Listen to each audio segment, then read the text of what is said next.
National Park, where today I will be telling you and taking you a walk or a journey into time.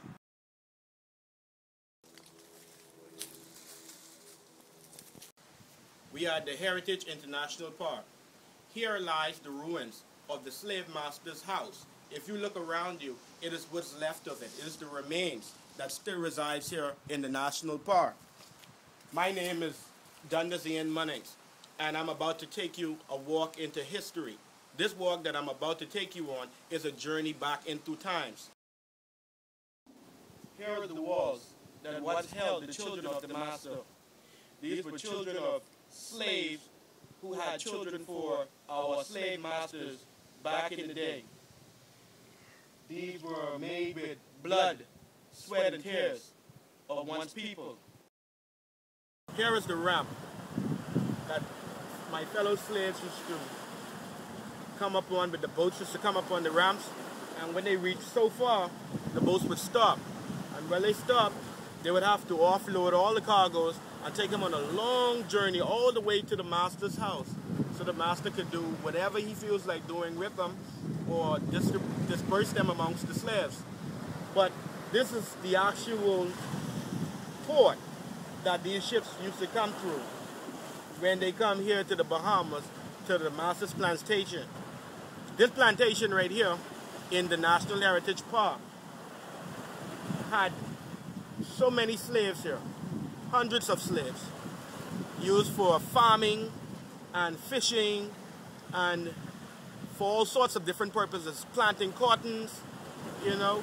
So this ramp is the very same ramp that still resides here in the National Park, if you can look. And many slaves came, many slaves did not make the voyage. Many slaves died on the way because this Clifton Pier is a rough and rocky terrain as well. So in this water here resides a lot of animals like sharks and killer sharks and the various different fishes that man usually have a problem with.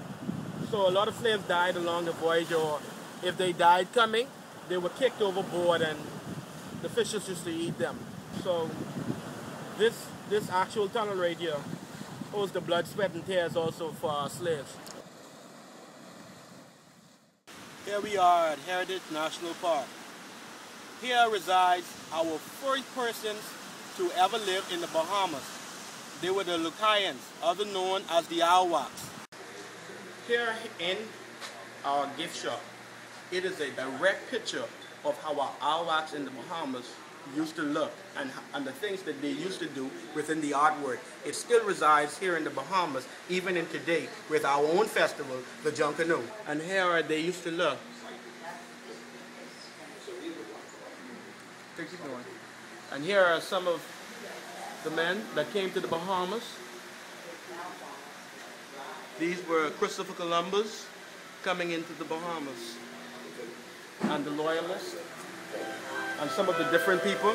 And here are our slaves in the farming situation here in the Bahamas. This is what we used to use to farm for cotton and just various things. Here is the Bahamas, where our conch that we love so much, and anybody that tastes this conch worldwide, if they fall in love with it immediately.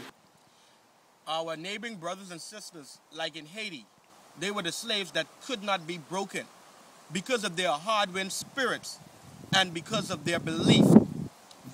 Their struggles still endures even in the 2010 era. We as Bahamians were some of the broken slaves, but a proud people.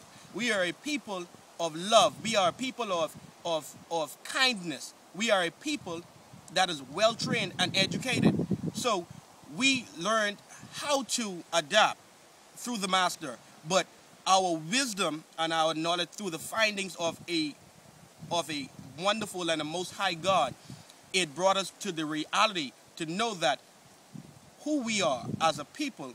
So a part of in this tour, you would actually get to see some native trees, and some trees that are very indigenous, like one that we're seeing here right now.